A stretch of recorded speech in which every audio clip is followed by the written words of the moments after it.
el arrebatamiento de la iglesia. El arrebatamiento de la iglesia. En 1 Tesalonicenses capítulo 4, versículos 13 al 18, encontramos estas palabras. Tampoco queremos, hermanos, que ignoren acerca de los que duermen, para que no os entristezcáis como los otros que no tienen esperanza. Porque si creemos, vean el sí condicional, si creemos que Jesús murió y resucitó, así también traerá Dios con Jesús a los que durmieron en él. Por lo cual os decimos esto en palabra del Señor, que nosotros que vivimos, que habremos quedado hasta la venida del Señor, no precederemos a los que durmieron.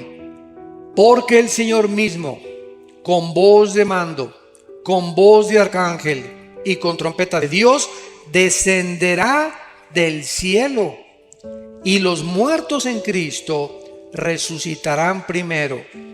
Luego nosotros los que vivimos, los que hayamos quedado, seremos arrebatados juntamente con ellos en las nubes para recibir al Señor en el aire. Y así estaremos siempre con el Señor. Por tanto, alentaos los unos a los otros con estas palabras. Y en la primera carta a los Corintios, capítulo 15, versículos 51 y 52, el apóstol Pablo escribe: He aquí os digo un misterio. No todos dormiremos, pero todos seremos transformados.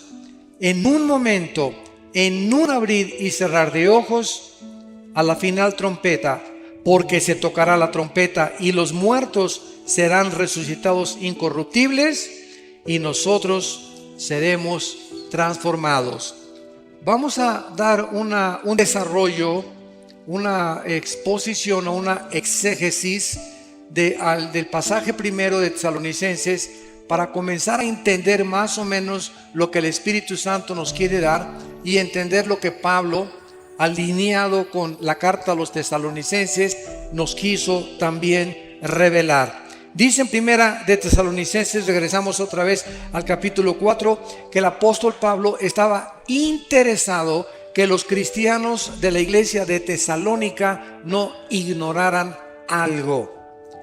Porque cuando Dios le interesa que sepamos algo, nos los reveló en la palabra de Dios. Los tesalonicenses estaban tristes porque se estaban muriendo muchos hermanos, vivían la persecución de los romanos desde luego, y pues muchos de ellos no tenían la Biblia como la tenemos nosotros completa. Entonces sabemos que en Latinoamérica, principalmente, no sé, en Colombia, en México, cuando alguien se muere, hay veces que hasta 6 meses, un año, los parientes se visten de negro. Las mamás se visten de negro, las abuelas se visten de negro y guardan luto, así se llama luto, así dicen luto aquí también. Luto 6 meses o un año, y llore al muertito. Y hay veces que te encuentras a personas que perdieron un hijo hace 3 años o 5 años y siguen tristes, siguen acongojadas, siguen con mucho dolor interno. Esto no puede ser así con los hijos y las hijas de Dios. Porque si creemos, ahora, si no crees en la resurrección, pues vas a seguir llorando durante 10 años. Pero cuando alguien se muere cercano a nosotros, hay una mezcla de dolor, porque somos seres humanos y es bueno llorar. Es terrible no llorar, porque puede desatar una depresión peor todavía. Entonces, bueno, es sano psíquicamente llorar, pero no llorar un año, o más de 3 o 4 meses.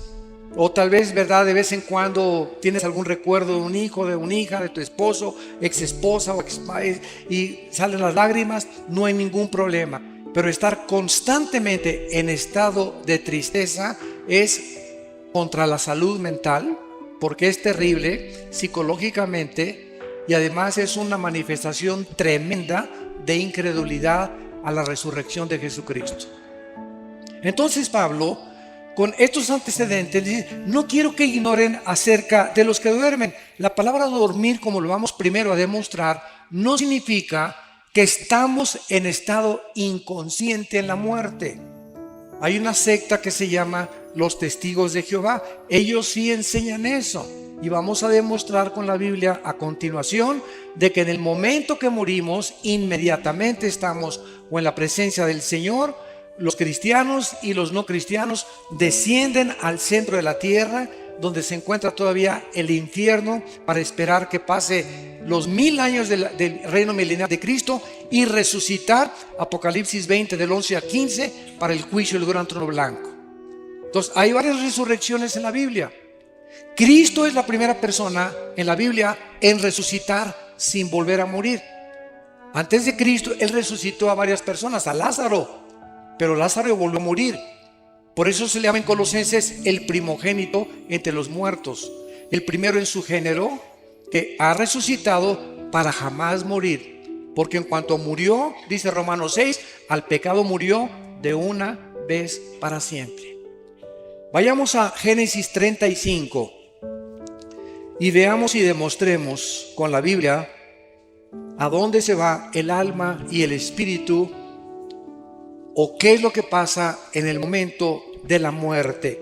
La Biblia es el único libro que nos revela de qué forma tan maravillosa hay vida después de la vida, y que nuestros seres queridos que ya partieron están que Riviera Maya, ni Hawái, ni la costa francesa, están en un lugar de descanso, tranquilos, aleluya, gloria a Dios. Y vamos a ver como a la mitad de la conferencia que nos están diciendo a nosotros: apúrense. Y nosotros aquí, alguien se muere en la ambulancia, hacemos lo imposible y abren la paso a la ambulancia y el muertito y con los electroshocks, para levántese, ¿verdad? Para hacerlo morir, porque queremos que siga sufriendo con nosotros. Esa es la que decimos en México, esa es la neta. Es la realidad. Si supiésemos que el morir es ganancia y que el morir es el final de la vida terrestre, pero que después de la muerte, para eso Cristo vino al mundo, para vencer la muerte y decirnos: yo soy la resurrección y la vida. Juan 11, 25 y 26.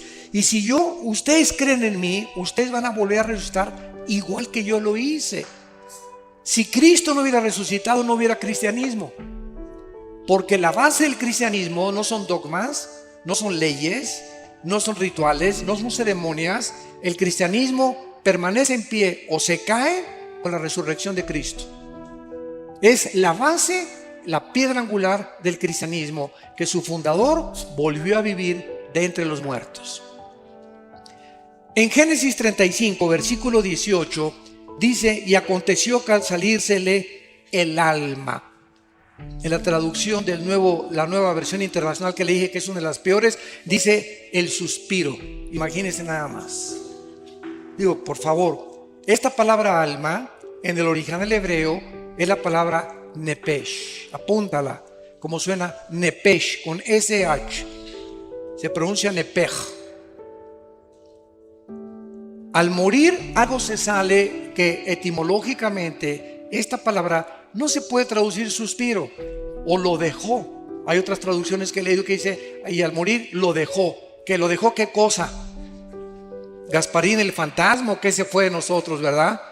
Y por eso es tan importante establecer el origen etimológico de las raíces hebreas y griegas para un estudio mucho más profundo de lo que Dios nos quiere decir. Ahora vamos a compararlo con el versículo 29. Y exhaló Isaac el espíritu y murió. Aquí se usa otra palabra hebrea, que se escribe ruach, con R de Raúl, A-C-H, se pronuncia ruach.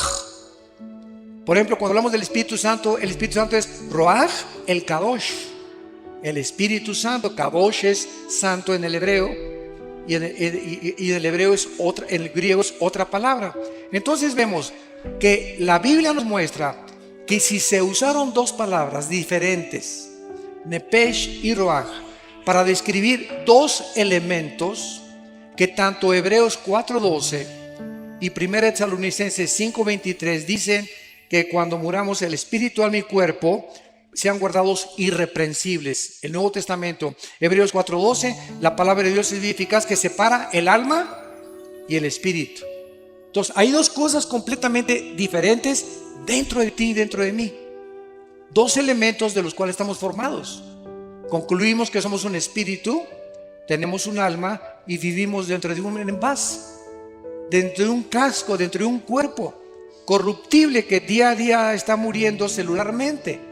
Pero dentro de nosotros, el valor de lo que está dentro de nosotros, dice en 1 Corintios, tenemos este tesoro en vasos de barro. ¿Cuál es el tesoro? El espíritu que mora dentro de nosotros. Y al morir, se sale dentro de nosotros el alma y se sale el espíritu. Ya vimos que el cuerpo lo pueden cremar o lo pueden enterrar o lo pueden hacer, acabas en la panza de un tiburón, en un avionazo, o no sé cómo vayas a morir, un accidente en la carretera. Tenemos de cualquier forma que nos pintemos al otro lado. El cuerpo que Cristo resucite no va a ser tu cuerpo, va a ser un cuerpo completamente nuevo. No va a ser una renovación, va a ser una nueva creación completamente. No va a usar nada de nuestro cuerpo Cristo con la nueva formación que vamos a tener, como lo vamos a ver más adelante. Ahora, ¿qué es el alma? ¿Qué es el nepesh? El alma es el asiento de las emociones, de los sentimientos, del intelecto y de la voluntad. Y hay dos palabras que se usan como sinónimos en el Antiguo Testamento, que es alma y corazón. Cuando dice la Biblia, sobre todas las cosas guarda tu corazón, es el alma. El corazón es el centro de mis sentimientos, de mi voluntad, de mi intelecto y de mis emociones. Emociones, sentimientos, voluntad e intelecto. Y cuando hablamos nosotros entonces del alma, nos damos cuenta que cuando nosotros nacimos como lo vimos en las primeras conferencias, con cuerpo y con alma, pero el espíritu murió con Adán. Nacimos muertos. Efesios 2:1, muertos espiritualmente ante Dios, separados de Dios, de la comunicación. Se rompió la comunicación, se rompió el contacto con la fuente de energía y nacemos los seres humanos sabemos que en lo más profundo, dice Colosenses 3:11, Dios puso la eternidad en nosotros. En los egipcios, en los jíbaros, en los aucas, en los aztecas, en los mayas, nunca ha existido una civilización, ni una tribu, ni una cultura que no haya creído en vida después de la vida. Los egipcios enterraban a sus muertos con comida, con sus armas. Algo les decía que las iban a necesitar. Los hindúes, los griegos, los babilonios, los egipcios, los sumerios, los asirios, los egipcios, todas las culturas a través de toda la historia siempre han tratado de invocar algo, inventar algo, y como no saben, agarran un tronco, fabrican un dios y se hincan ante la obra de sus manos. O agarran un yeso y fabrican con la piedra un ídolo y se hincan ante el ídolo. O si no, adoran al sol o a la luna o a una pirámide. Pero el hombre es incorregiblemente, como dijo Sigmund Freud, religioso. Y esta religiosidad no la pueden explicar, ¿verdad? Los psicólogos, ni los psiquiatras, ni los antropólogos o sociólogos, porque esta religiosidad es simplemente la eternidad con la cual nacimos y tenemos una sensación de que algo trasciende esta vida.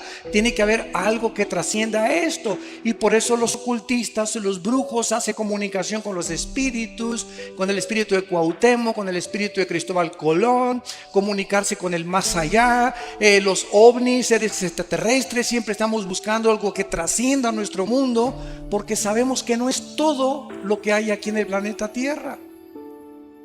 Y dice Jeremías 17:9, engañoso es el corazón más que todas las cosas. En el original hebreo dice chueco y torcido, naciendo en los sentimientos, las emociones, el intelecto y la voluntad de los seres humanos. Nacimos así, chuecos. Mis sentimientos son engañosos, mis emociones son engañosas, mi intelecto está deteriorado y estoy completamente lejos de la voluntad de Dios. Tienes que nacer de nuevo, le dijo Dios al hombre más religioso de Israel, Nicodemo, Juan capítulo 3. Entonces, esta es la razón por la cual no debemos de confiar en nuestras emociones y sentimientos, porque son engañosos, torcidos, completamente desviados de la voluntad de Dios. Y cuando comenzamos a Dios, viene la reprogramación de mis sentimientos y mi voluntad. Y ahora Dios me dice: Armando, no hagas caso de tus sentimientos, haz caso de lo que dice la palabra de Dios. Obedéceme y hazme caso. Es que, hermano, me dice una muchacha, me casé, me estoy enamorada de Chencho, hermano, y tiene convertible, y tiene una carrera, y tiene dinero, pero no es cristiano, pero estoy seguro que se va a convertir cuando nos casemos. Perdón. Entonces yo le digo a esta muchacha: mira, fíjate lo que sucede. Cuando una persona cristiana viola la palabra de Dios porque cree que los fines justifican los medios, o porque cree que son puros pretextos, y se casa con una persona que no es cristiana, en ese momento el bien está haciendo y queda empoderado debajo del mal. Porque cuando el bien se pone bajo el mal aprisiona al bien y pierdes la brújula del Señor, y tú acabas convirtiéndote en la religión de tu esposo, o acabas siguiendo las cosas de tu esposo. ¿Por qué? Porque desobedeciste a Dios, y Dios no puede ser burlado. Cuando tú haces un negocio y haces socio del 50% de tus acciones a una persona que no es cristiana, estás violando 2 Corintios capítulo 6. No os unáis en yugo desigual con los incrédulos. ¿Qué comunión tiene la luz con las tinieblas? Y cuando me uno a las tinieblas, el mal derrota al bien. El bien solamente puede derrotar al mal mientras permanece de lejos. Alguien me ha dicho: ¿y por qué Cristo se juntaba con los pecadores?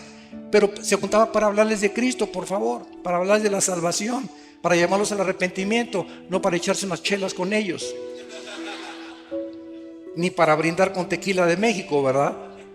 Entonces es muy diferente. Entonces, si tú tienes un amigo que es no cristiano y es tu mejor amigo, tu mejor amiga, te va a acabar jalando y te va a acabar influenciando, porque dice en Jeremías que ellos se conviertan a ti y no tú a ellos.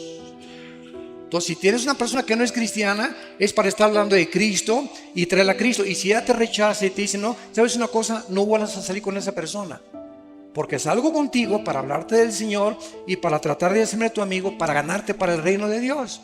Pero si hay un rechazo continuo a esa persona que tú consideras tu mejor amigo o mejor amigo hacia las cosas de Dios, ten mucho cuidado, porque Dios te puede abandonar.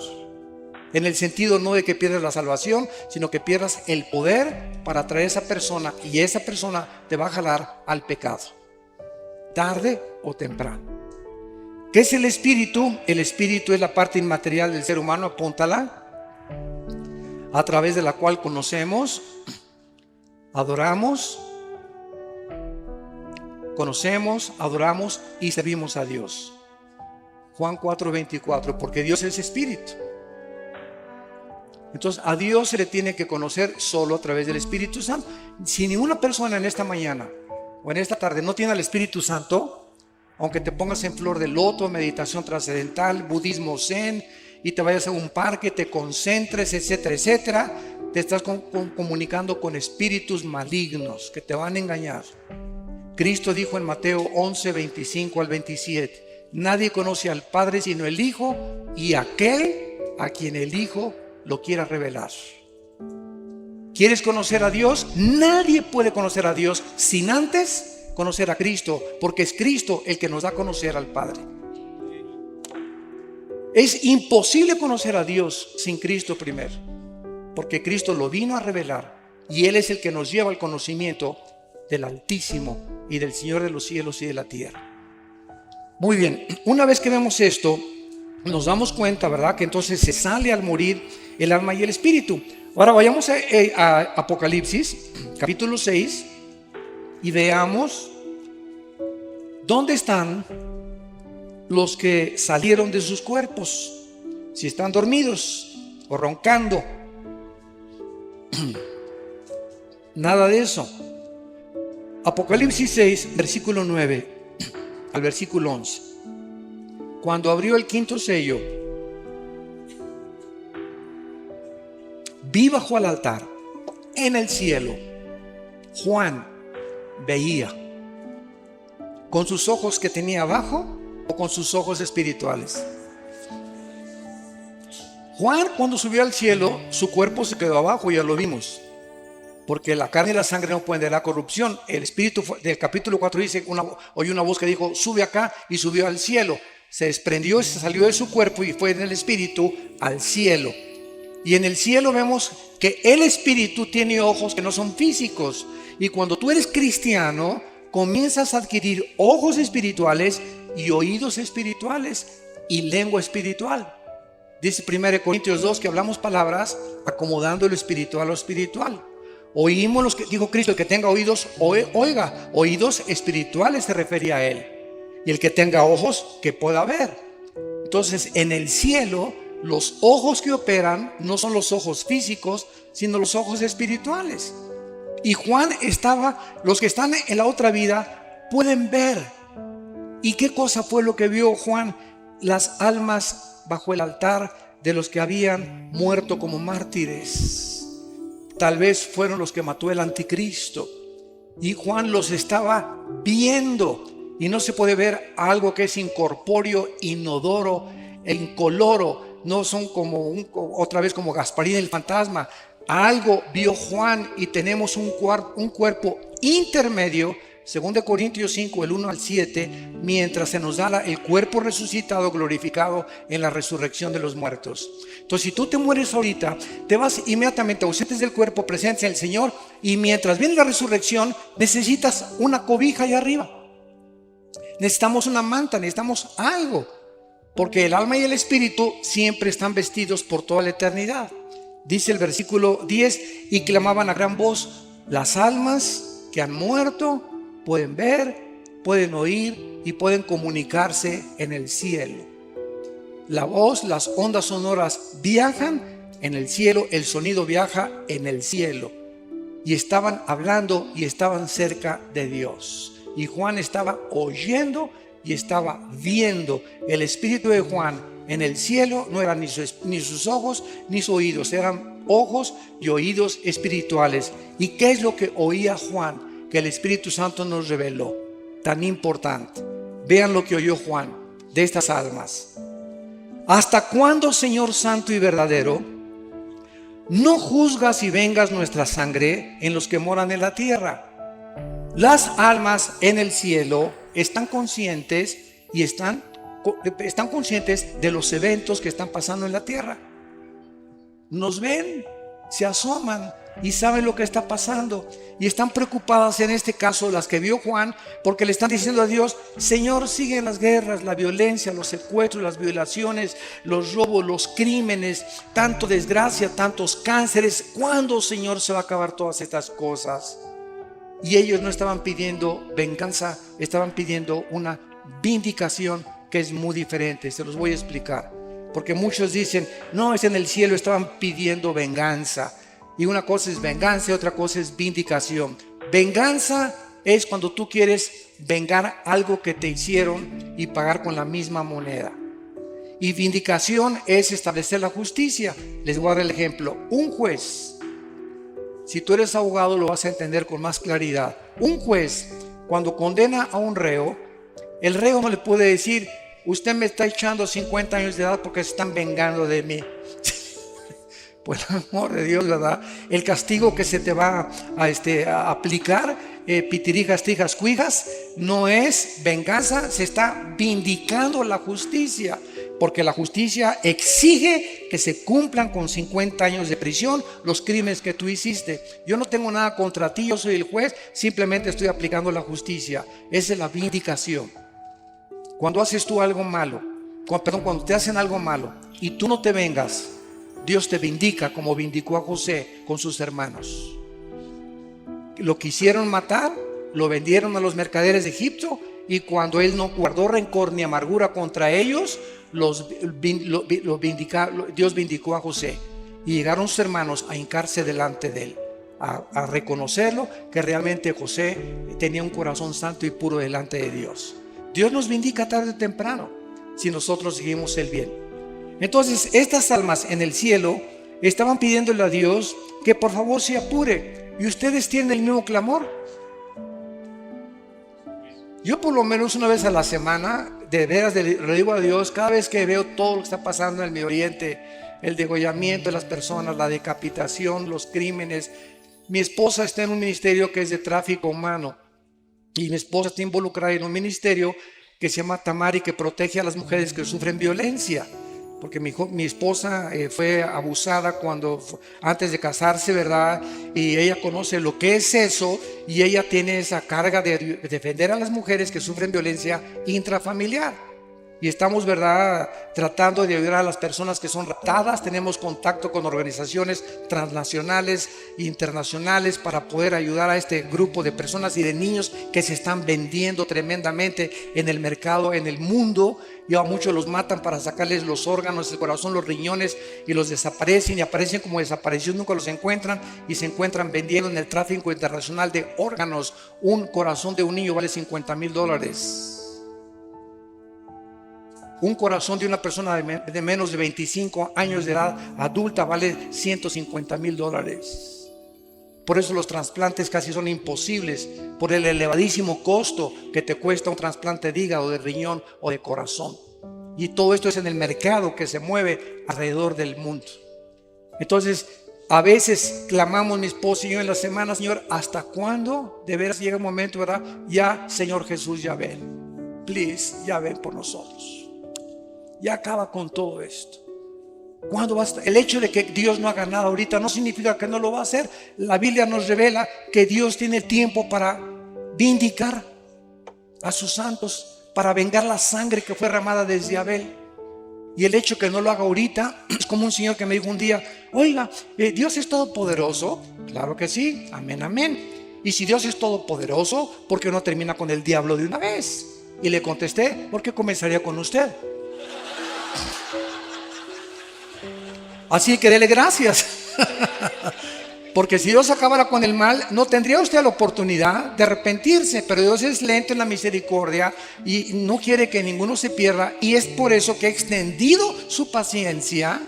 Porque aunque haya mucho mal, hay muchas almas que tienen que ser salvadas. Pero cuando se cumple el número, como dice aquí, versículo 11, se les dieron vestiduras blancas y se les dijo que descansaran un poco de tiempo hasta que se completara el número de sus consiervos y sus hermanos que habían de ser muertos como ellos. Entonces quisiéramos que Dios ya hiciera justicia, pero se nos olvida que a lo mejor tu abuelita sería el infierno, o tus hijos, si ahorita hiciera justicia, ellos irían al infierno. Y en la misericordia de Dios nos está dejando a nosotros, la iglesia, antes de que nos saque de este mundo el arrebatamiento, para que ganemos las almas. Los edificios, las esculturas, las pinturas, los títulos, 5 doctorados que tuviste, 5 licenciaturas, todo, absolutamente, el planeta Tierra será reducido a cenizas. Todo absolutamente, menos las almas. Es lo único que tiene valor en el mundo, las almas, por las cuales el Hijo de Dios dio su vida en una cruz. Y se nos manda a nosotros tener el corazón de Cristo y la mente de Cristo para vivir con compasión por las almas.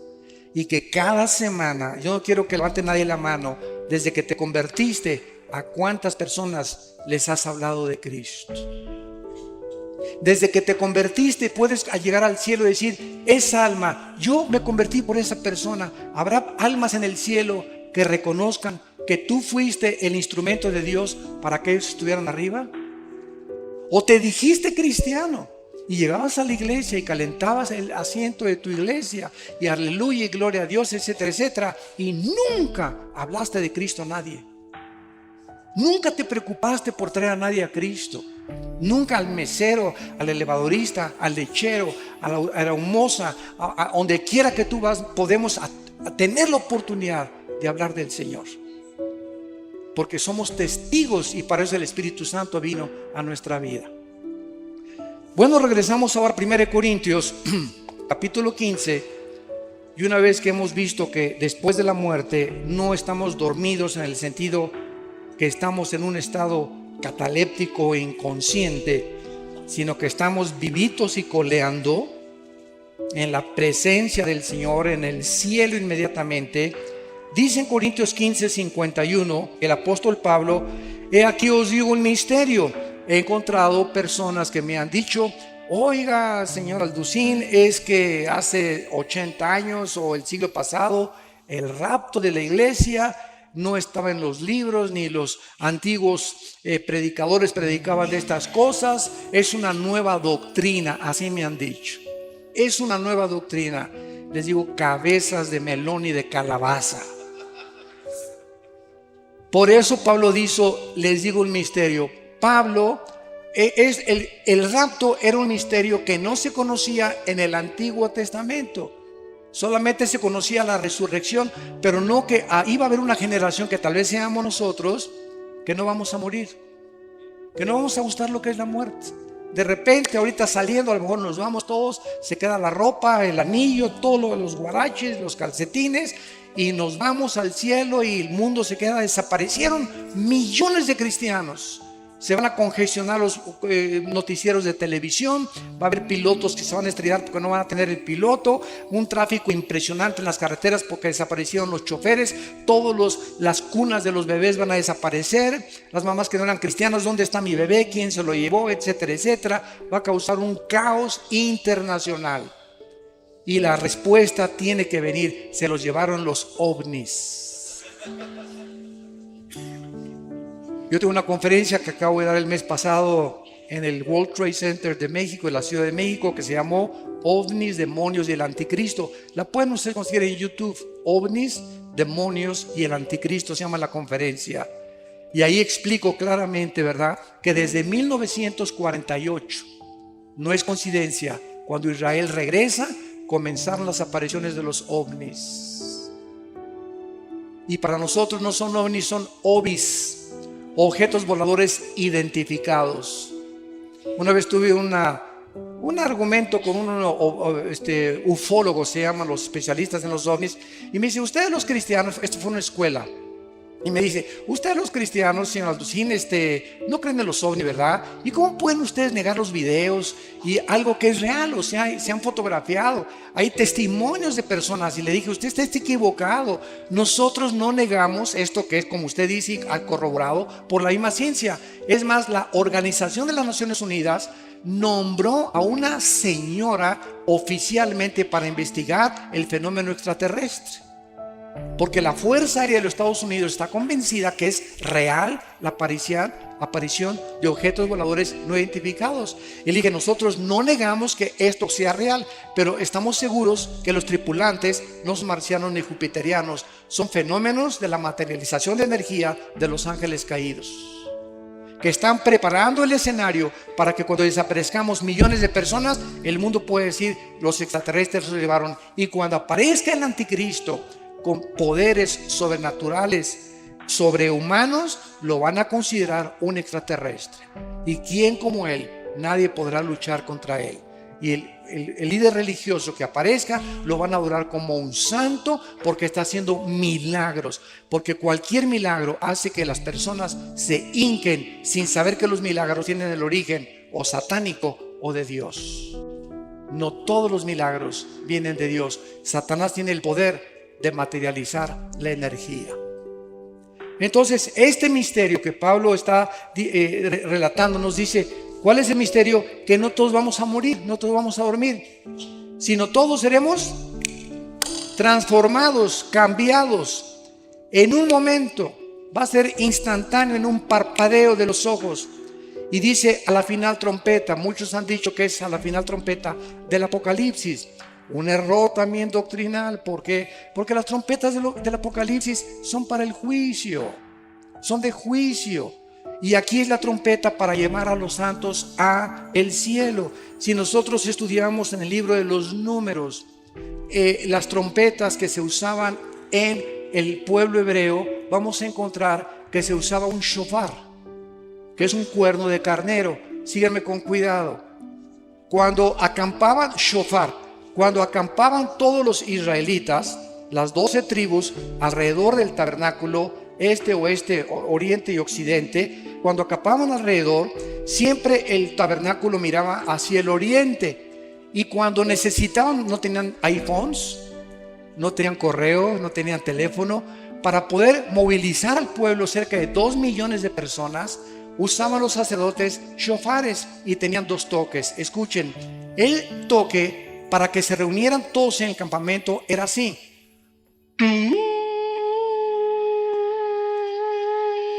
Seguido, sin parar. Y cuando era una emergencia, córranle, empaquen las cosas porque nos vamos, porque el enemigo nos ataca. Era cuando era intermitente, era de emergencia. Y la trompeta que se va a sonar es la de Yom Teruah, la fiesta de las trompetas. Porque Cristo, cuando vino, cumplió 4 fiestas y faltan 3 que se cumplan. Las 7 fiestas de Israel están relacionadas con Jesucristo, y las 3 que faltan son las de las trompetas, la de Yom Kippur y la de los tabernáculos. Las tabernáculos las vamos a cumplir en el milenio, pero faltan las trompetas, y cuando venga Cristo en las trompetas es el arrebatamiento de la iglesia. Y las 3 fiestas que faltan caían en el mes de Tishri, que es el mes de septiembre. Tal vez por eso fue el ataque a las Torres Gemelas el 11 de septiembre. Los acontecimientos que han convulsionado al mundo han sido en septiembre. Ahorita se esperan las lunas de sangre en septiembre, etcétera, etcétera. Yo no estoy diciendo, no digan, el hermano dijo que en septiembre nos vamos. Tengan cuidado lo que oyen. Yo no estoy diciendo eso. Estoy diciendo que coincidieron las fiestas y que la final trompeta que se está estableciendo aquí Pablo se está refiriendo es la última trompeta de la fiesta de las trompetas. No puede ser la última trompeta de Apocalipsis, porque esas son para juicio y estas son para Dios nos está llamando y solo nosotros la vamos a oír. Así que acostúmbrate a lo que acabo de tocar ahorita. Ándale. Y por eso los shofares, ¿verdad? Tú vas a Israel y te venden los shofares y es dificilísimo tocar. Si la trompeta es difícil tocarla, más un shofar. Pero el toque es increíble. Nadie suena como el cuerno de un carnero o los shofares. Entonces, veamos ahora, regamos a Tesalonicenses y dice así la explicación. Primera de Tesalonicenses 4, versículo 15. Por lo cual os decimos esto en palabra del Señor, que nosotros que vivimos, los que habremos quedado cuando venga el Señor o hasta la venida del Señor, no precederemos a los que durmieron. O sea, si viene Cristo hoy en la tarde, hoy en la noche, a las 10 de la noche, vamos a suponer, antes que nosotros seamos arrebatados, van a resucitar todos los que murieron de Pentecostés a nuestros días. Los santos del Antiguo Testamento van a resucitar hasta la segunda venida de Cristo. ¿Cómo lo sabemos? Vean lo que dice el versículo 14.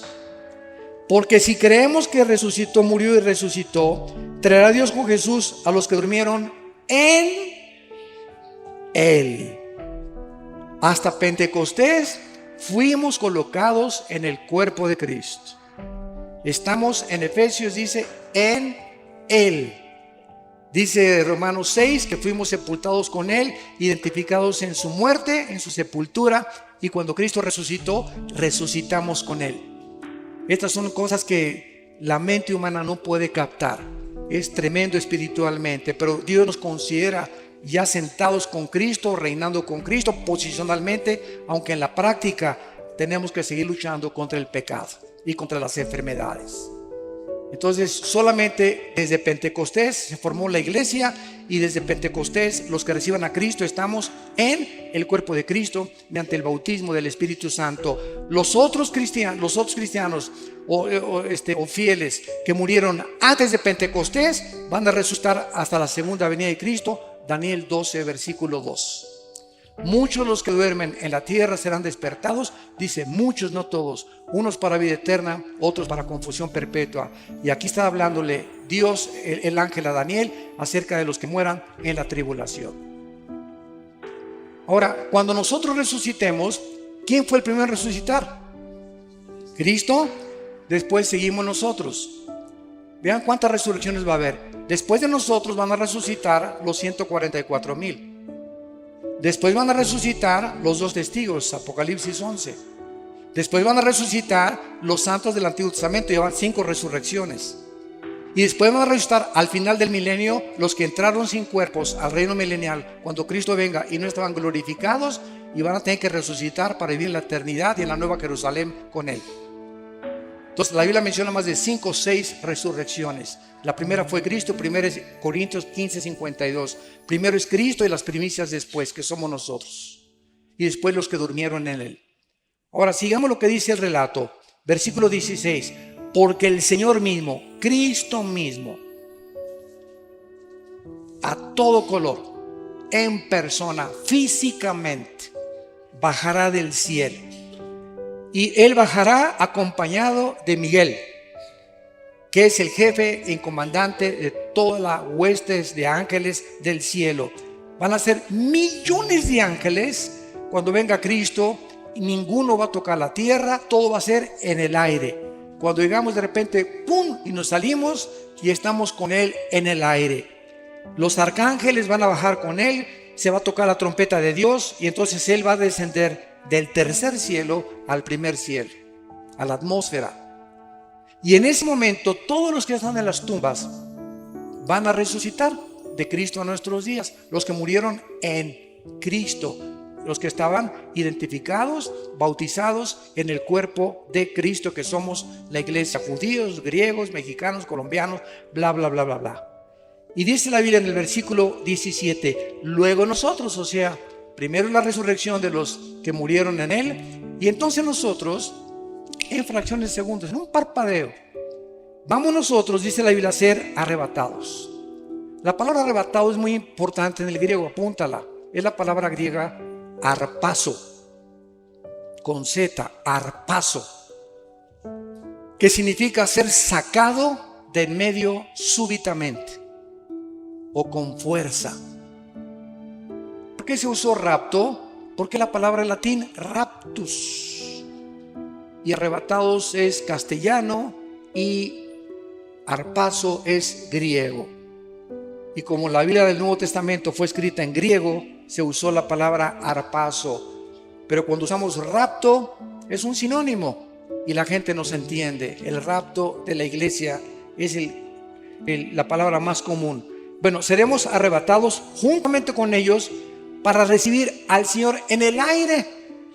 Y así estaremos con el Señor para siempre. Ya adiós mundo cruel, ya nunca te veré, ¿verdad? Oye hermano, y si se queda mi abuelita ahí en la tierra, y si se queda mi hijo y veo que se quedó mi hijo, ay Señor, mi hijo, ¿no te lo quieres traer también a él, por favor? ¿Sabes una cosa? Los sentimientos aquí abajo en la tierra van a ser transformados, y las emociones completamente en la nueva creación que Dios va a hacer de nuestros cuerpos. ¿Por qué? Cristo cuando vivió, estaba un día enseñando a los discípulos en un cuarto y de repente alguien oyó y fueron a contestar a la puerta, y uno de los discípulos desde la puerta le gritó al Señor: Señor, es tu mamá y tus hermanos. Pregunta, ¿por qué no entraron al discipulado? ¿Por qué no entraron al estudio? ¿Por qué no estaban con Cristo? Porque dice la Biblia que no creían en Él. María no creía en Él. María, aunque sabía lo que el ángel le reveló y le dijo que una espada traspasaría su corazón, María al pie de la cruz entiende finalmente cuánta obstrucción espiritual, porque el Espíritu Santo no ha venido, que Él era el Hijo de Dios. En las bodas de Canaán quería que lo siguiera obedeciendo. Haz esto, y le contesta Cristo: mujer, entiende, mi hora no ha llegado. Por el amor de Dios, mamacita, pórtate bien. En otras palabras, te hablan tus mamás y tus hermanos, y Cristo, ¿qué les dice? Espérenme tantito, no, mi familia es primero. No dijo eso. Mi madre y mis hermanos aprovechó para dar esta lección. Son los que hacen la voluntad de mi Padre y lo obedecen. Mi madre y mis hermanos, ahorita nosotros aquí somos la verdadera familia. Si mi abuelita no se convierte, si mi mamá no se convierte, si mis hermanos no se convierte, ustedes son mis hermanos, ustedes son mis madres, ustedes son mis padres, ustedes son mis hermanos en Cristo. Por eso es la importancia de amarnos incondicionalmente, y soportarnos y tolerarnos y vestirnos de mansedumbre y de reverencia y de humillación, porque somos hijos de Dios. Y si yo veo que alguien, un hermano, un hijo mío, lastima a otro hijo mío, me voy a doler y voy a castigar a mi hijo. Y cuando nosotros nos peleamos como cristianos, estamos peleando a un hermano y a un hijo de Dios, y Dios está enojado contigo, porque entre nosotros no puede haber rencores, ni amarguras, ni estarnos atacando los unos a los otros, no importa la denominación. Somos hijos de Cristo, estamos en desacuerdo en muchas cosas, nos vamos a poner de acuerdo arriba, pero aquí abajo amémonos como Él nos amó, porque por el amor que tengamos, el mundo sabrá que somos hijos de Dios. Ahora bien, el momento en que resucitemos, la pregunta finalmente es, ¿cómo será nuestro cuerpo? ¿Me parecería a John Travolta? ¿O a Tom Cruise? ¿O a Brad Pitt? ¿O a Madonna? ¿O a fulano de tal?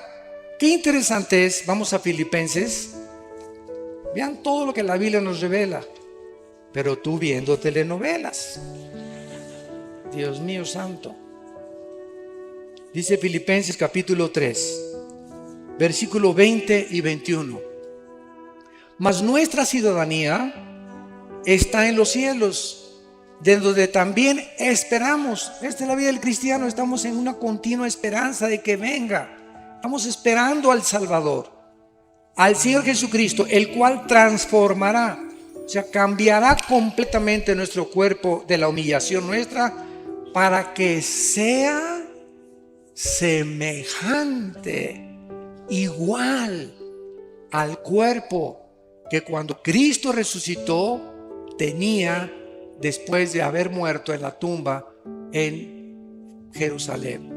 Para que nuestro cuerpo sea igual al cuerpo, con la semejanza, con las características que el cuerpo de Cristo tenía. Ahora viene la otra pregunta para terminar. ¿Cómo era el cuerpo de Cristo y qué características tenía? Número 1.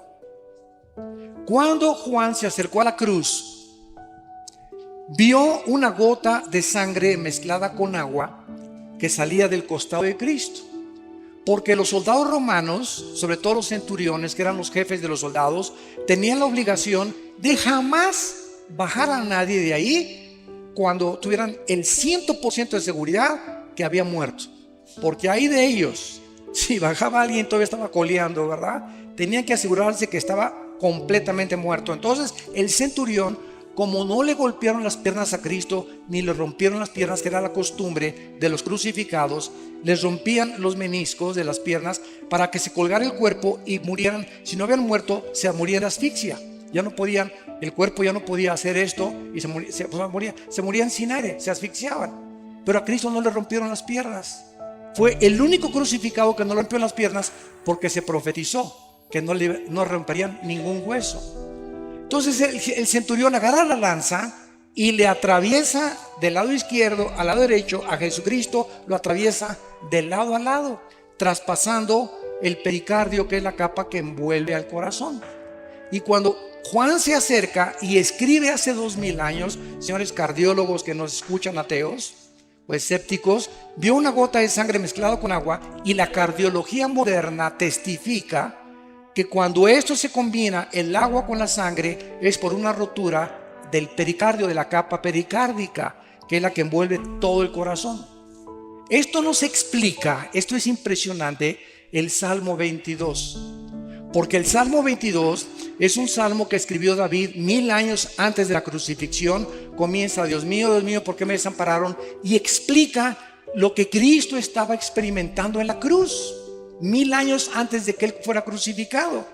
Y pone, clavaron mis manos y mis pies, sobre mi ropa jugaron suertes. Y entonces dice el Salmo: mi corazón fue como la cera derritiéndose en medio de mis entrañas. Pregunta: ¿de qué clínicamente, cómo podemos decir que ocasionó la muerte de Cristo? No murió de asfixia, no murió de desangramiento, porque cuando ya se salió la sangre mezclada con agua, ya no tenía una sola gota de sangre en su cuerpo. El corazón fue como cera. Lo que ocasionó la muerte de Cristo fue que el corazón le explotó de dolor.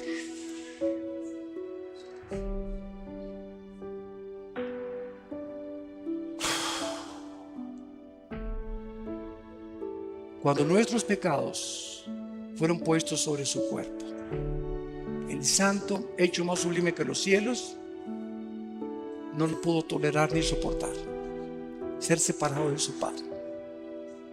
Y eso fue lo que provocó su muerte física. Se hizo maldición en nuestro lugar, y lo que Él no merecía, lo hizo porque te ama. porque dio su vida por ti.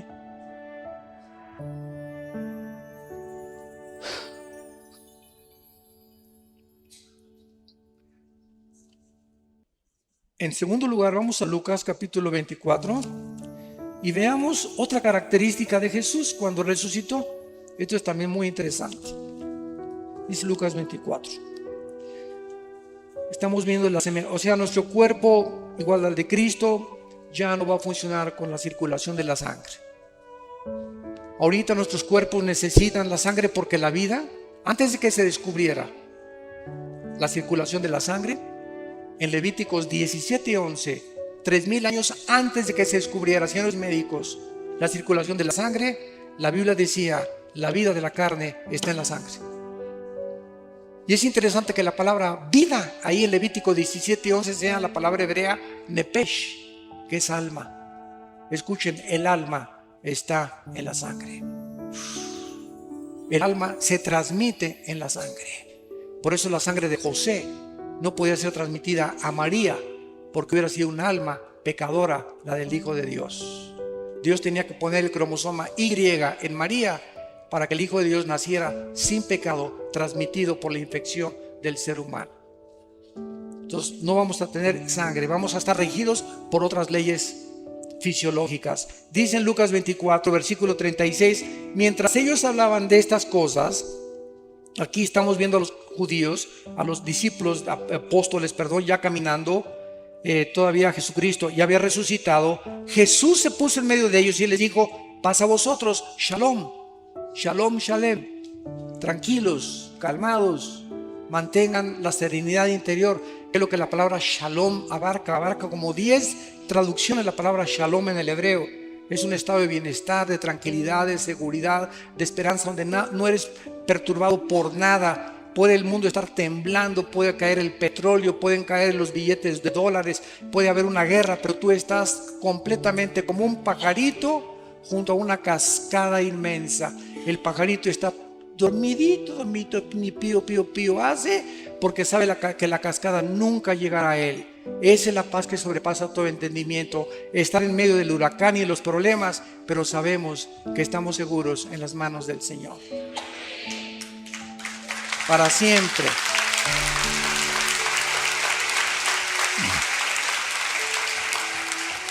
Entonces, espantados y atemorizados, pensaban que veían espíritus.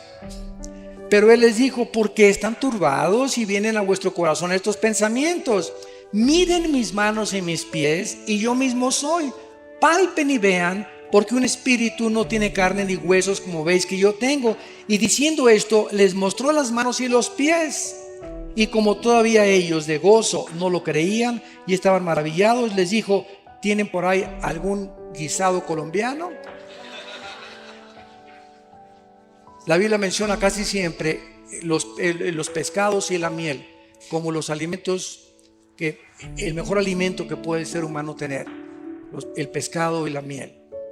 Y está demostrado con el tiempo, ¿verdad?, que la miel la puedes tener, nunca se echa a perder la miel. Es impenetrable por ninguna bacteria ni por ningún microbio. Bueno, haciendo a un lado esto, vemos que el cuerpo de Cristo no tenía sangre. Al mismo tiempo, el cuerpo de Cristo era un cuerpo que se materializaba y se desmaterializaba a voluntad. Podía atravesar las paredes y podía ser tocado, y tocaban algo sólido los discípulos. Y en tercer lugar, nuestros cuerpos nuevos vamos a seguir comiendo. Adán, antes de pecar, comía. Entonces, y dice en Apocalipsis 22 que habrá el árbol de la vida en la Nueva Jerusalén. ¿Por qué? ¿No se han preguntado esto? El árbol de la vida aparece en Génesis 2 y en Apocalipsis 22, nada más. El árbol de la vida. Antes del pecado participaban del árbol de la vida, y después del pecado dejaron de participar del árbol de la vida. Ahora participamos del árbol de la vida, que es una representación de Cristo. Pero cuando muramos con cuerpos ya glorificados, vamos a participar del fruto que Adán rechazó. La pregunta es ¿por qué? Porque Dios nos muestra que aún resucitados y eternos con Él, jamás seremos dioses. Siempre dependeremos de Él. Ningún ser humano será autónomo jamás en toda la eternidad, y ni jamás tendremos la deidad, porque Dios es el único que existe con el Padre y el Espíritu Santo. Entonces, esta es la cuarta. Y la última característica está en Hechos capítulo 1. Hechos capítulo 1. Dice la Biblia que ya al final, cuando ya Cristo se apareció a más de 500 personas durante cerca de 40 días en Jerusalén y los alrededores, entonces ya llegamos al momento de la ascensión, cuando ya Jesús deja el planeta Tierra y ya no vuelve a regresar, más que cuando se le aparece a Juan para que escribe el Apocalipsis.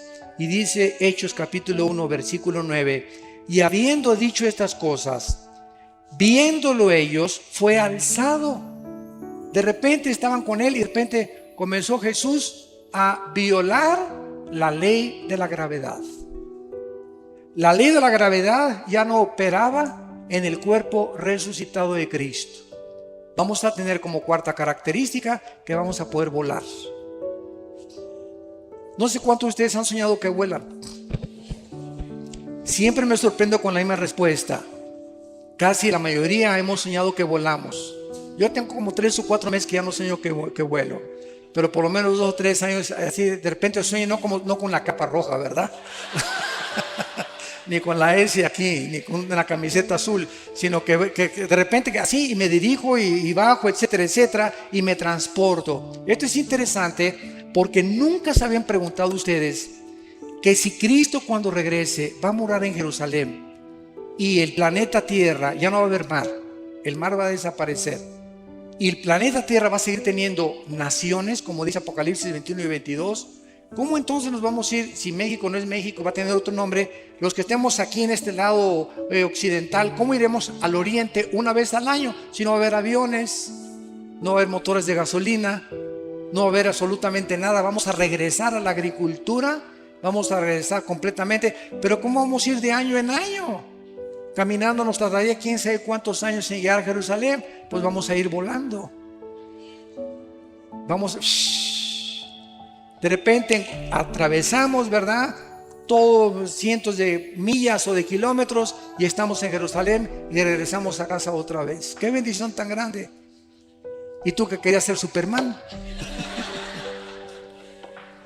Bueno, damos gracias por la palabra de Dios. Han sido ustedes un público admirable. De veras, como esponjas han recibido la palabra. Gracias por sus vidas. Muchas gracias.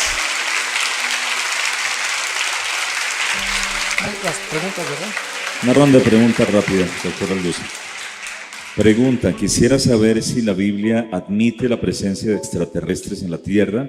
¿De quién? Extraterrestres. Dice, toman como evidencia la construcción de las pirámides y de Machu Picchu, entre otros. Bueno, esos extraterrestres son los ángeles caídos, que han dejado su huella, ¿verdad? ¿Quién les dio esa sabiduría a los mayas para poder hacer lo que hicieron con los calendarios, sin computadoras, sin calculadoras, sin telescopios?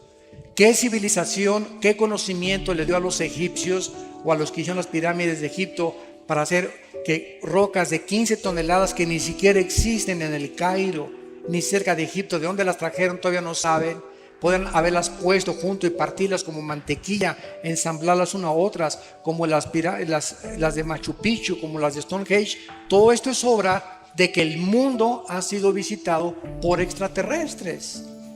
Nada más que estos extraterrestres, la Biblia es la única que los desenmascara.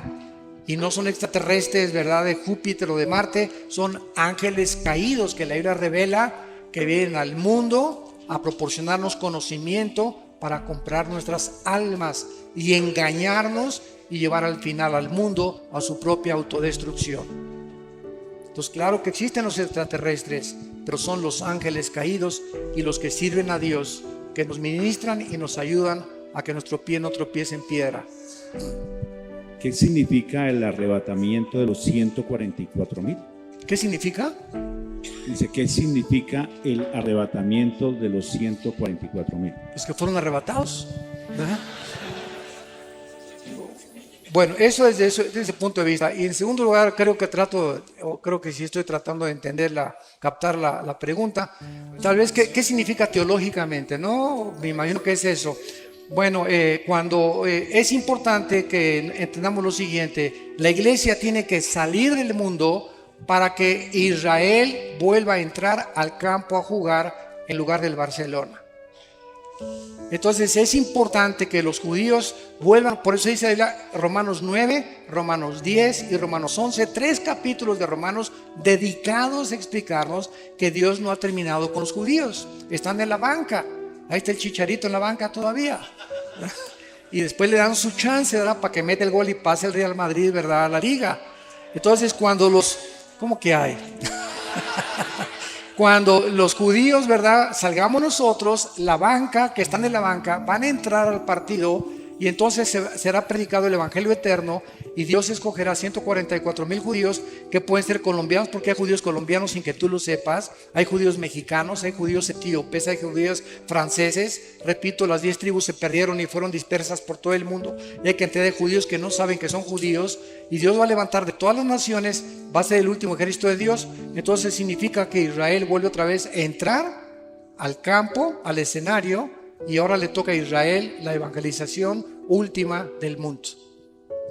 ¿Hay alguna información genética que pueda determinar que una persona sea homosexual o lesbiana?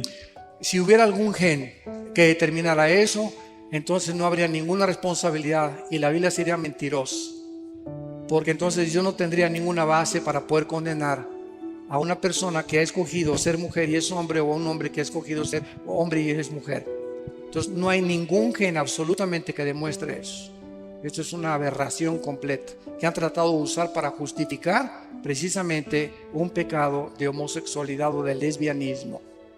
Quiero decirles que de acuerdo al doctor James Dobson, que es un psiquiatra, psicólogo norteamericano cristiano en Los Ángeles, de acuerdo a sus investigaciones, la mayor parte de los homosexuales vienen de hogares de matriarcado, donde en el hogar no había una figura masculina como el patrón, era la mamá la que mandaba y la que daba las órdenes, donde el papá perdió completamente toda la autoridad y la mujer tomó la autoridad.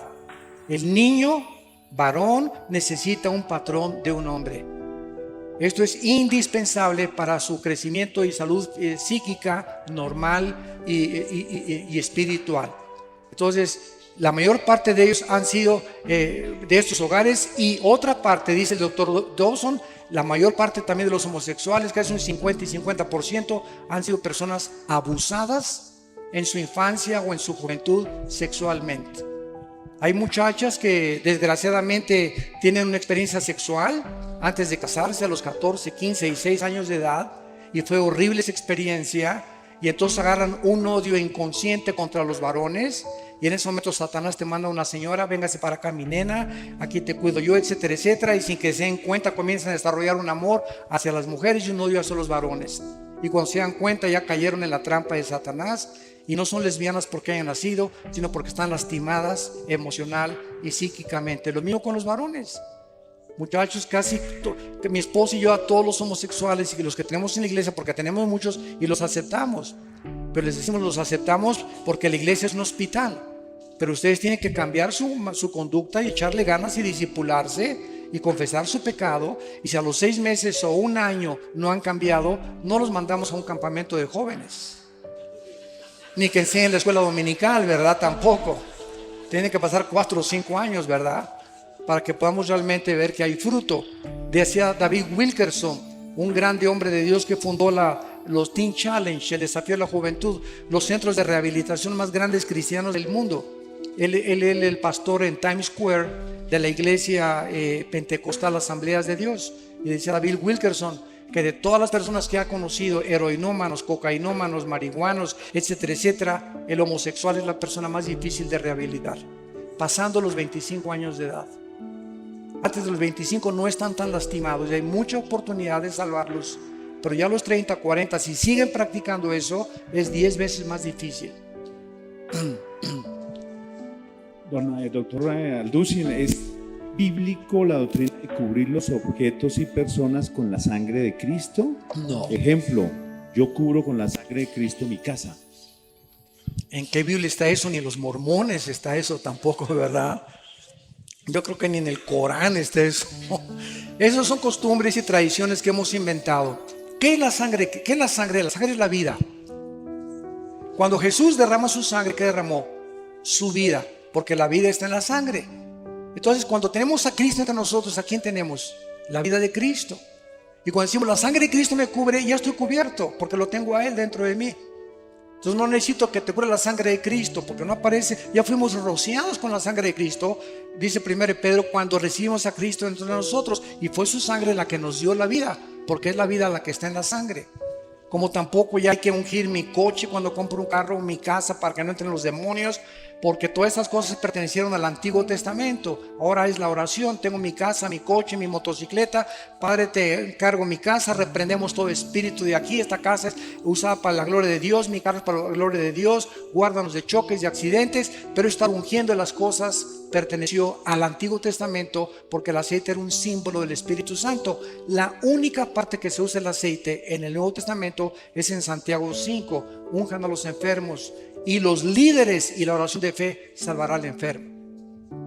Pero estar ungiendo y bajo la sangre de Cristo, etcétera, etcétera, son frases que hemos acuñado, ¿verdad? Y queremos, yo entiendo lo que quieren decir, ¿verdad? Te cubro bajo la sangre de Cristo, o sea que estoy diciéndole a mi hijo, ¿verdad? Que el Señor te proteja, pero si mi hijo se porta mal, ni la sangre de Cristo lo va a cubrir. Entonces no es mágico esto. Casi es como el agua bendita. Si el alma está en la sangre, donar órganos y transfusiones de sangre es un error. No, absolutamente. Este es el error de los testigos de Jehová. Como ellos saben que la sangre, el alma está en la sangre, evitan las transfusiones y prefieren morir a que les transfundan sangre. Han sido demandados por la ley en Estados Unidos los testigos de Jehová por eso, porque cuando se necesita una transfusión de sangre no la hacen. Entonces es imposible que digamos, ¿verdad?, que va a ir el alma ahí transfundida, porque no es correcto eso. Cuando Dios sopla sobre Adán el soplo de vida, se trataba del Espíritu Santo que después de la caída por el pecado se separó y trajo muerte espiritual.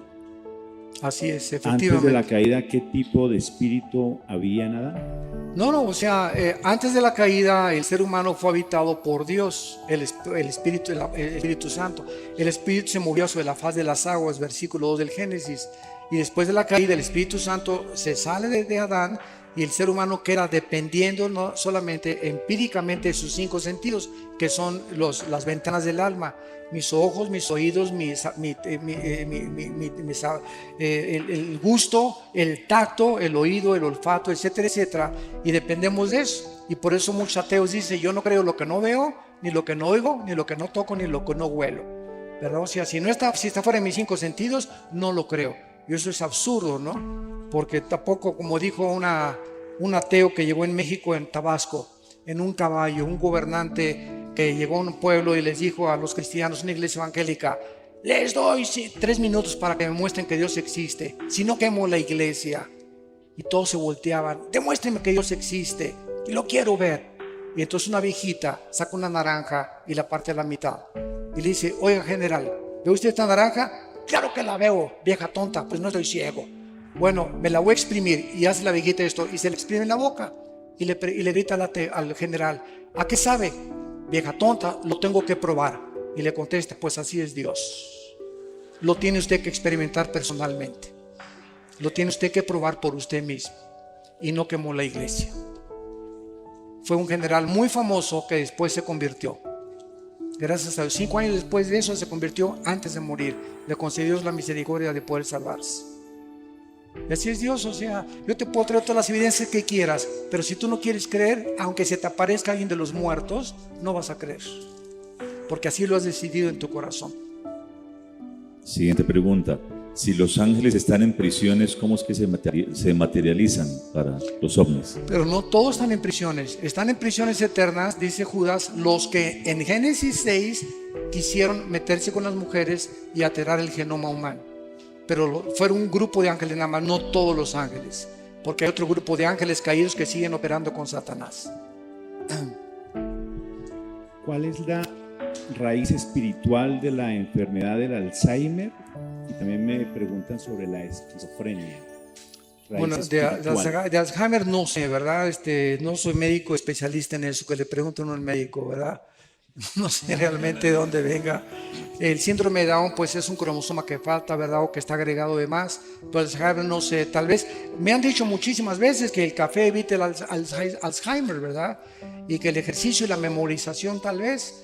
Entonces parece que es genético. Hay un gran índice de enfermedades de origen genético, como la diabetes. Hay personas que son flacas y las conozco yo y tienen diabetes tipo 2. Y hay gordos, tan feliz como Santa Claus que no tienen ni diabetes. Y tú lo ves y dices, Dios mío, pero ¿por qué, verdad? Sí, hay un gran índice de probabilidades que 5 kilos de peso que tengas te predispone a la diabetes. 5 kilos de más que tengas. Y sobre todo aquí en el área del abdomen. Porque hay gente entonces gorda y etcétera, etcétera. Y están más sanos que tú y que yo. ¿Verdad? La genética tiene muchísimo que ver en muchas enfermedades. Así es. Doctor Alducin, usted dijo que Cuba es como una cárcel. ¿Qué opina que los diálogos de paz de Colombia se estén desarrollando desde Cuba? Ahí no me meto.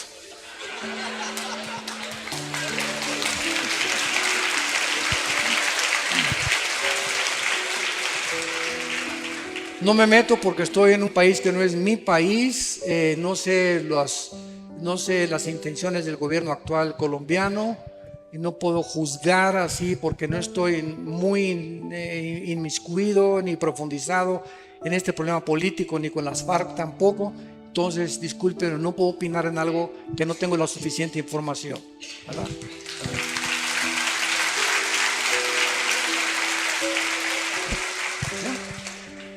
Si Dios no hace acepción de personas y Él dice su palabra, clama a mí, yo te responderé, te enseñaré cosas grandes y ocultas que tú no conoces, ¿por qué Dios, así como hizo con Juan y Pablo, no puede mostrar a alguno de sus hijos el cielo o el infierno?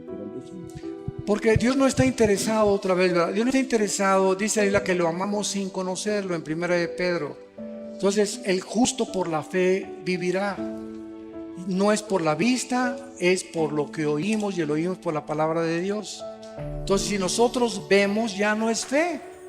Pero si creemos lo que no vemos, Romanos capítulo 4, entonces verdaderamente estamos justificando que somos hijos de Dios. Porque la fe es la certeza de lo que se espera. La fe está relacionada con el futuro, con algo que no veo, pero estoy convencido, aunque no lo vea, que viene a mí. La convicción de lo que no se ve, la certeza de lo que se espera. Entonces, si no están estos factores involucrados, no es fe. Entonces, si estamos viviendo en un mundo donde necesitamos ver, ya no estamos caminando por fe. Y el diablo es especialista en tratar de que nos salgamos del camino de la fe y que dependamos otra vez de nuestros 5 sentidos. Yo no estoy en contra de las sanidades, de que los pastores en nuestra iglesia oramos por los enfermos. Mi hermano y yo hemos liberado, como ustedes no se imaginan, a personas endemoniadas casi en último grado. Hemos oído a los demonios cómo nos han hablado y nos han maldecido, etcétera, etcétera. Es un mundo que es real, que si ustedes lo vieron y son ateos o agnósticos, se dan cuenta que esto no es una paranoia en un enfermo psiquiátrico. Son entes trabajando dentro de seres humanos y de animales. Y oramos por los enfermos también, pero sabemos que dentro de la soberanía de Dios, a Él le agrada sanar a unos y a otros dejarlos enfermos. Cristo nos sanó siempre a todos. En la piscina de Bethesda, ¿verdad? Sacó a uno y todos los demás siguieron ahí enfermos. Entonces es la soberanía de Dios. Dios sigue sanando y Dios sigue haciendo milagros, pero no estamos buscando eso de Dios, sino que Él obre soberanamente y que sane al que Él quiera. Pero siempre tenemos que orar por los enfermos.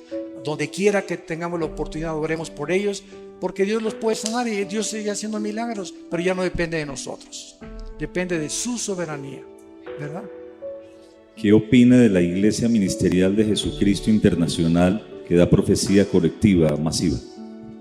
¿Cuál es esa? ¿La de José Luis Ramírez? ¿Que él dice que es Dios? ¿O cuál es esa? No sé cuál es. Mira, no, eso es un movimiento político. Dice que dan profecía colectiva y generalizada.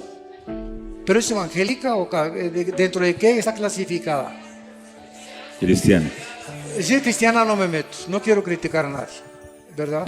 No sé nada, no estoy informado, no sé por qué oran, por qué no oran, qué profecías dan, etcétera, etcétera.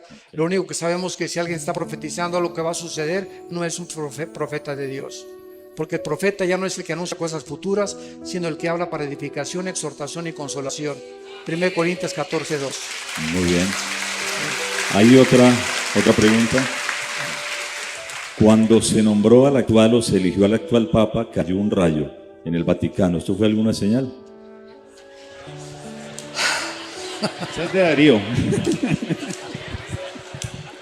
Yo le dije a mi esposa, esto no es una coincidencia, que haya exactamente caído en la cúpula de San Pedro, el momento en que esta persona estaba ahí, ¿verdad?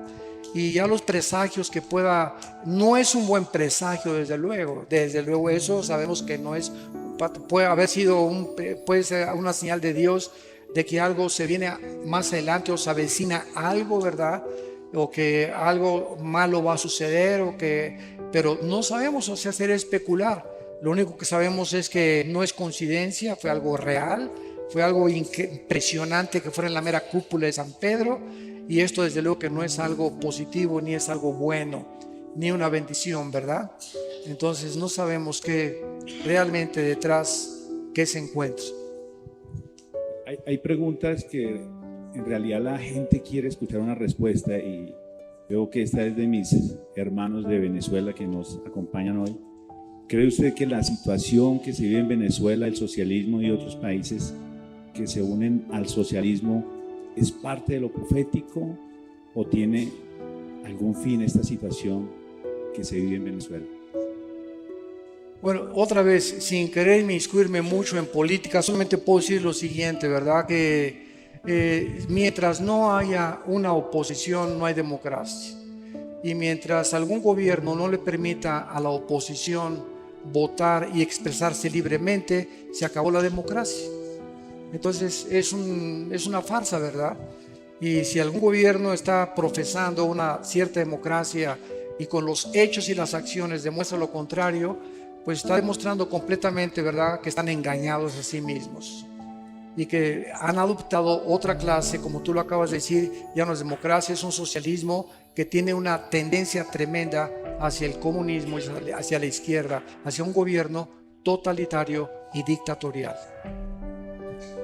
Doctor Alducin, ¿cómo se puede explicar la charla que tuvo Saúl con Samuel por medio de una divina? Muchos han dicho que esto no pudo haber sido una realidad porque no hay comunicación con los muertos. Sin embargo, aquí no hubo ninguna comunicación con los muertos.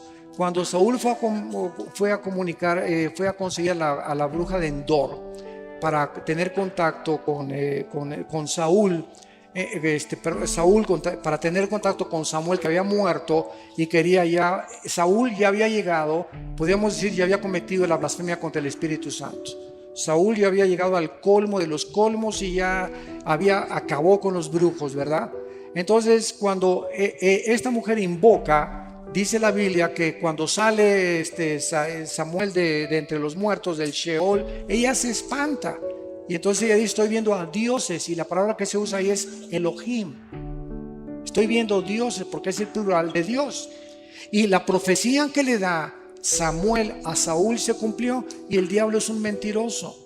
Entonces todo lo que le dijo Samuel se cumplió al pie de la letra. Tus hijos van a morir, tú vas a morir, etcétera, etcétera.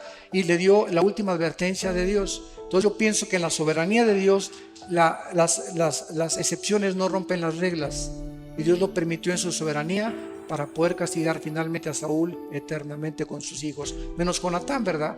Porque Jonatán fue salvado. ¿Qué papel cumple el Vaticano en las profecías bíblicas? Muchísimas. Ya nos da tiempo, ¿verdad? Pues lo único que sabemos, ¿verdad?, que con todo respeto, ¿verdad?, yo sé que hay muchos católicos que ya están aceptando a Cristo.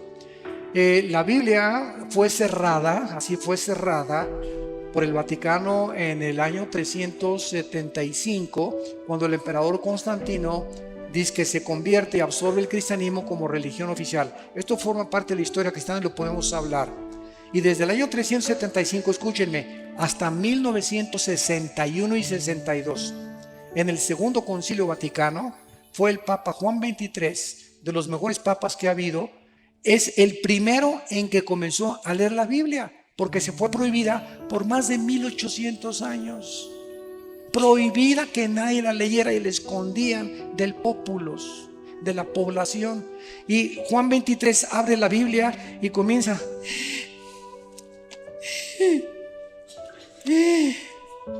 Dios mío, ¿verdad? ¿Cuántas cosas? ¿Y qué hace Juan 23? Comienza a ser iluminado en la soberanía de Dios, y Juan 23 comienza a quitar las imágenes, manda a quitar el latín de las misas y comienza a permitir que el pueblo lea la Biblia sin el imprimatur ni la autorización de un cardenal o de un obispo. Y desde la década de los 60 a nuestros días hay millones de católicos que, leyendo la Biblia, han recibido a Cristo como su Salvador. Y nos los vamos a encontrar en el cielo. Y hay muchos evangélicos que no nos los vamos a encontrar en el cielo. Aunque se llamaran evangélicos, van a estar en el infierno calientito, ¿verdad? Porque estamos llenos de personas en las iglesias evangélicas, y no por ser evangélico eres cristiano, o porque tu papá es monja, tu tía es monja, o porque tu papá es pastor, o porque tu tía es el cardenal de no sé dónde. Tienes que nacer de nuevo. Entonces, mientras tú no tengas una experiencia personal con el Hijo de Dios, tú no puedes estar seguro de tu salvación. Entonces, Dios es soberano. Ahora, claro que un católico que se convierte a Cristo tiene al Espíritu Santo y no tarda en salirse, porque Dios no nos llamó a la idolatría. Y Roma es contraria a la salvación. El mensaje que predica Roma no es el mensaje de la salvación por la gracia, es la gracia más los sacramentos, la gracia más las buenas obras. Y Roma se sigue considerando la madre de la iglesia, y fuera de Roma no hay salvación. Así que bueno, ¿verdad? Hay muchas profecías acerca del Vaticano y de la corrupción que han hecho con la palabra de Dios. Pero gracias a Dios por todos. Yo me encuentro con padres, que no les digo padres, les digo compadres, ¿verdad? En lugar de padres, sí, me siento más libre de decirles así: oye, compadre, no soy padre, no eres compadre, ven para acá, compadre. Y compartirles la palabra de Dios, ¿verdad? Una vez estuve en Guatemala, me llevaron a un convento. Les cuento esto rápido, es muy bueno esto, porque me llevaron a un convento de monjitas, unos pastores, y era una madre linda, la madre superiora. Y entonces les dije, ¿qué hacen aquí encerradas, hermanas? Y se voltearon: ¿cómo que qué hacen aquí encerradas? Le digo: sí, ¿qué hacen encerradas? ¿No leen la Biblia? Sí, claro que sí, pastor. Pues dice Mateo 28, 19, 20, vayan y prediquen el evangelio. ¿Qué hacen aquí encerradas? El diablo las ha engañado, que se queden encerradas, y si siguen encerradas, ¿cómo van a salvar las almas? Y se volteaban a ver unas otras, comenzaron a persinarse, a sacar sus estampitas. Y entonces la madre superiora me llamó a su oficina y me dijo: oiga, pastor, quiero hablar con usted. Oré con ella y recibió a Cristo. Dice: nunca lo habíamos considerado. Le dije: es la trampa más grande de los monasterios y los conventos. Dios no quiere que nos encerremos. Si nos encerramos, ¿cómo vamos a ganar las almas? Él dijo: vayan y prediquen el evangelio a toda criatura. Y el diablo los encierra para contradecir las órdenes de Jesucristo. Y eso fue lo que les movió el tapete, para poder entender que estaban engañadas. Yo no sé cuántas dos más se han últimas preguntas, convertido, doctor ¿verdad? Alducin. Sí. Dice, a las dos últimas terminamos. Luego de la resurrección nos encontraremos con nuestra familia. ¿La reconoceremos? ¿Que si vamos a reconocer? No, que si nos encontraremos en el cielo con las familias y si las podremos reconocer.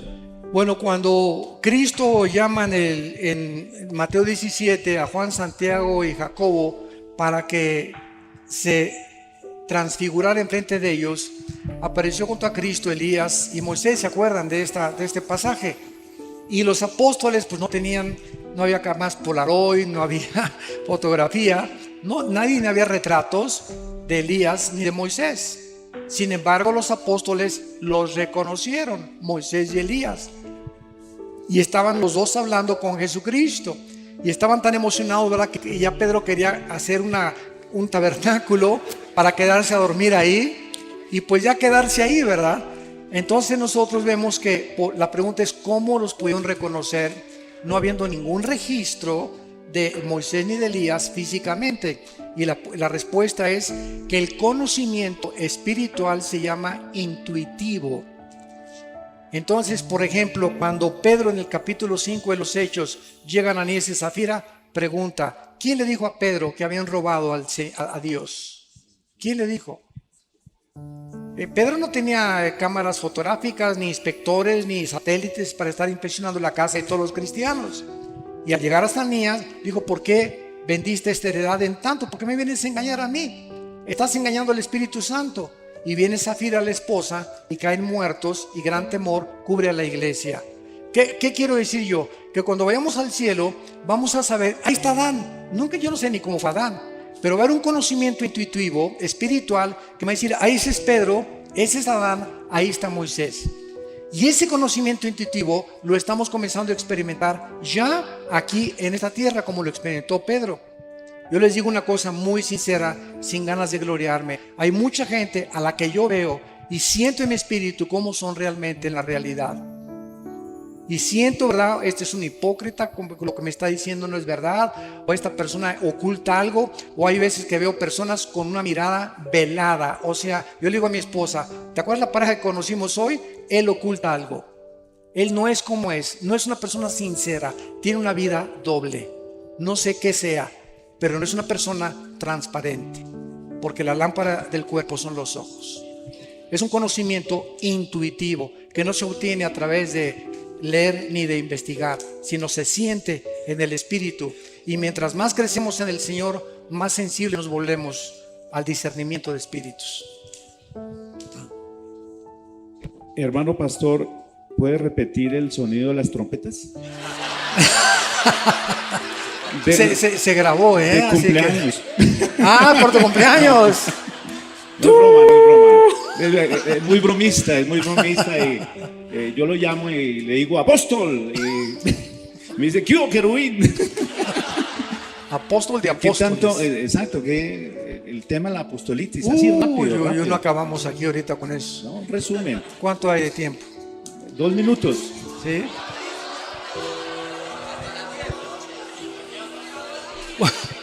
Va a ser este último tema, ¿verdad? En el año 2001, un pastor, y todo esto lo puedo decir porque es público, ¿verdad? Entonces aquí no hay nada así de ni lastimar susceptibilidades, ni mucho menos.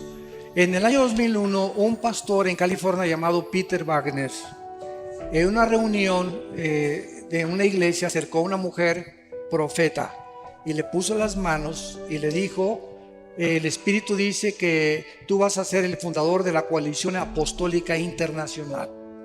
Entonces este hombre, a las 2 semanas de que esta supuesta profetisa le haya dado este mensaje, comenzó a hacer inscripciones cobrando $250 para que se inscribieran todos los que querían ser profetas.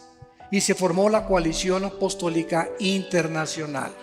Posteriormente, en una ciudad de Centroamérica, se juntaron en un estadio como 50 pastores para autonombrarse ellos quiénes eran los apóstoles verdaderamente. Y de ahí para adelante, ¿verdad? Pues ahora ya casi todos son apóstoles y todos son profetas. Una vez en Enlace me entrevistaron, por eso no me vuelven a invitar, en un programa para entrevistarme, y dije lo que estoy diciendo ahorita públicamente. Desde hace 2000 años, ni los padres de la iglesia, ni Juan Calvino, ni Martín Lutero, ni David Brainerd, ni D.L. Moody, ni George Whitefield, ni los grandes predicadores de la historia, ni Billy Graham, ni Luis Palau, ni Billy Sunday, nadie en 2000 años se había vuelto a autonombrar apóstol. ¿Por qué? Porque los apóstoles fueron escogidos por Cristo y tenían condiciones para ser apóstoles. Haber estado con Cristo desde el bautismo del río Jordán hasta su resurrección. Y como Pablo fue el único que no pudo cumplir estas condiciones, él se autonombra como un abortivo y dice: soy el último de los apóstoles. Yo, amigos míos que me dicen y los aprecio, que son apóstoles, les digo: entonces Pablo fue un mentiroso porque tú eres el último. Y digo, y en la Nueva Jerusalén aparecen los nombres de los 12 apóstoles. Le digo, y no encontré el tuyo. Ahora bien, la mayor parte de estas personas, y vuelvo a repetir, yo tengo mucho y los aprecio mucho, pero me da una tristeza lo que han hecho con la Biblia. Usan el libro de los Efesios. Vamos a Efesios capítulo 2 Y esta es la piedra fundamental que la mayoría usa para justificar que el apostolado prevalece y que apareció de repente en el siglo XXI otra vez. Bueno, dicen ellos en Efesios capítulo 4, versículo 11 y 12, y él mismo constituyó a unos apóstoles, a otros profetas, a otros evangelistas, a otros pastores y maestros, a fin de perfeccionar a los santos para la obra del ministerio, para la edificación del cuerpo de Cristo. Entonces ellos contestan y dicen lo siguiente, porque he tenido muchos debates con ellos. Y siempre les digo, vamos a la palabra de Dios y a ver quién gana. Bueno, la respuesta, el argumento es esto. Fíjese, hermano, me dicen, fíjese usted muy bien lo que dice aquí, que estos 5 ministerios están hasta que lleguemos a la unidad de la fe y no hemos llegado. Digo, mi querido hermano, usted conoce las leyes en la Biblia de lo que se llama la hermenéutica. La hermenéutica es una rama de la teología que nos enseña cómo interpretar correctamente el exégesis de la Biblia. Y le dije, y si usted entiende que ninguna Biblia es de interpretación privada, vayamos a Efesios capítulo 2. A ver, acompáñame a leer Efesios capítulo 2, versículo 20. Un capítulo, 2 capítulos antes de lo que estamos leyendo en el mismo libro de los Efesios, y dice así: edificados sobre el fundamento de los apóstoles y profetas, siendo la principal piedra del ángulo. Entonces la Biblia dice que el fundamento, el piedra angular es Cristo. De una casa no se pueden poner, ya que la casa se puede poner otro fundamento y otro fundamento. El fundamento fueron los apóstoles. No se puede poner otro fundamento. Y los profetas fueron solo todos los que ilustraron a los apóstoles, porque el tesoro que hemos recibido de los evangelios y de las cartas paulinas y de las epístolas es precisamente la enseñanza de los profetas del Antiguo Testamento que nos dejaron a través de la revelación del Espíritu Santo. Entonces no se pueden poner ya dos fundamentos. ¿Cómo puedes decir que ahora hay más apóstoles y que aparecen después de 2000 años que nunca habían aparecido? Entonces esto es absurdo completamente. Y les mostré también, ¿verdad?, en Apocalipsis capítulo 2, la carta a Éfeso, que Cristo les manda y les dice lo siguiente: los felicito, ¿verdad?, porque han probado a los que se dicen ser apóstoles y no lo son. Ya en el primer siglo de la iglesia cristiana, Cristo está felicitando a una iglesia porque esa iglesia estaba probando, o sea, nunca los apóstoles en sus viajes misioneros nombraron a otros apóstoles. Nombraron ancianos, nombraron diáconos y nombraron obispos. Nunca volvieron ellos a nombrar apóstoles.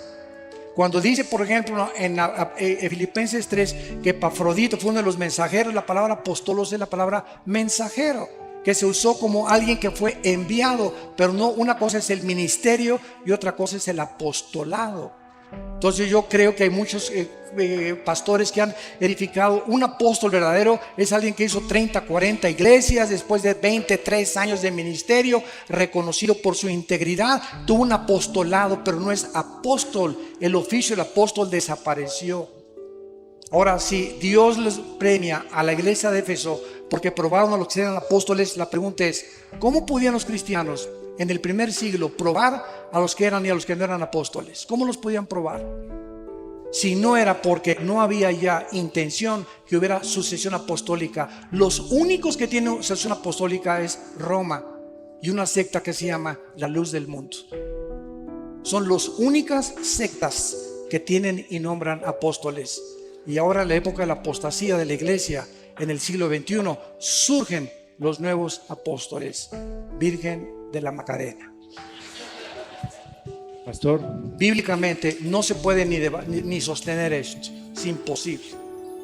por favor, Sí, una oración por Colombia, una oración por los hermanos que viajan ahora, por favor. claro que sí. Los que viajan a otros países salen ahora ya. Con mucho gusto. Será un Alejandro, esfuerzo.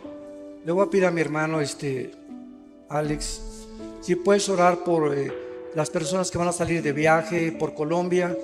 Nos ponemos de pie para orar esta oración y Claro, despedirnos. hermanos, vamos a ponernos de pie. Tome de la mano a su esposa o a su hermana que viene, algún familiar. Tómese de la mano y le damos muchas gracias al Señor por la obra del Señor en Colombia. Agradecemos a todos ustedes su atención, su apoyo, sus oraciones. Gracias por invitarnos. Venimos con mucho gusto, sobre todo mi hermano Armando, a compartir. Venimos solamente de apoyo, acompañándole. Y nos ha dado también mucho gusto ver a muchos alumnos del ITI que tenemos aquí en Colombia. Y pues bueno, pues vamos juntos a pedirle al Señor en el nombre de Jesús también por estas peticiones. Dios, en esta hora te damos muchas gracias por estas conferencias donde tú nos has revelado, tú nos has mostrado, Señor, tu verdad. Señor, tu verdad es la que nos permite conocerte mejor. Tenemos un anhelo de proseguir, Señor, en esta obra, continuando, Señor, en tus pasos, siendo guiado por tu Espíritu en todo momento. Te doy muchas gracias por los pastores, sus familias, los líderes que han estado también en estas reuniones. Bendecimos a cada uno de los que también han participado. Esperamos, Señor, que tú continúes esta obra de acuerdo a tu promesa, que comenzó en vosotros la buena obra, la perfeccionará hasta el fin. Te damos muchas gracias por los organizadores, por cada participante, todos los edecanes, Señor, todos los músicos, todos los sugieres, todos los que tuvieron ministerios, Señor, los libros, en la manera que ayudaron, apoyaron, lo hicieron para ti. Muchas gracias por sus vidas.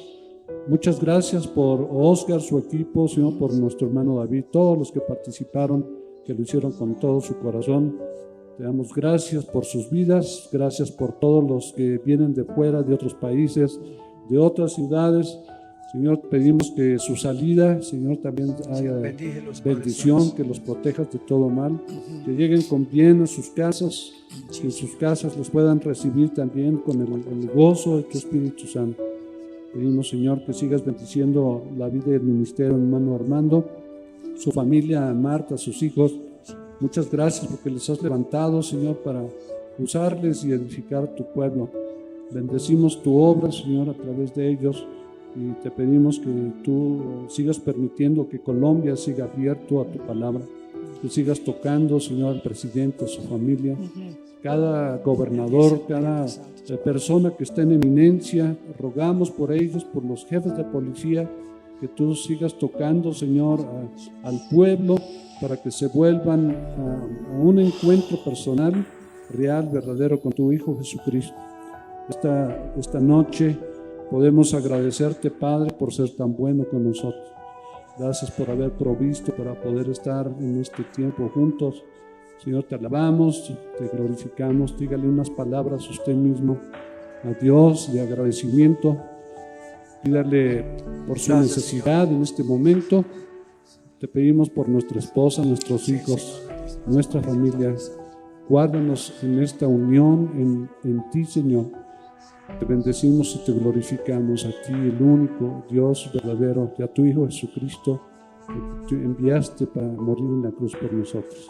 Muchas gracias, te bendecimos. Señor, permítenos seguir teniendo más reuniones como estas en Colombia y en otras ciudades de este país hermoso. Bendice a Colombia con el poder de tu Espíritu. Lo pedimos en el nombre de Jesús, tu Hijo.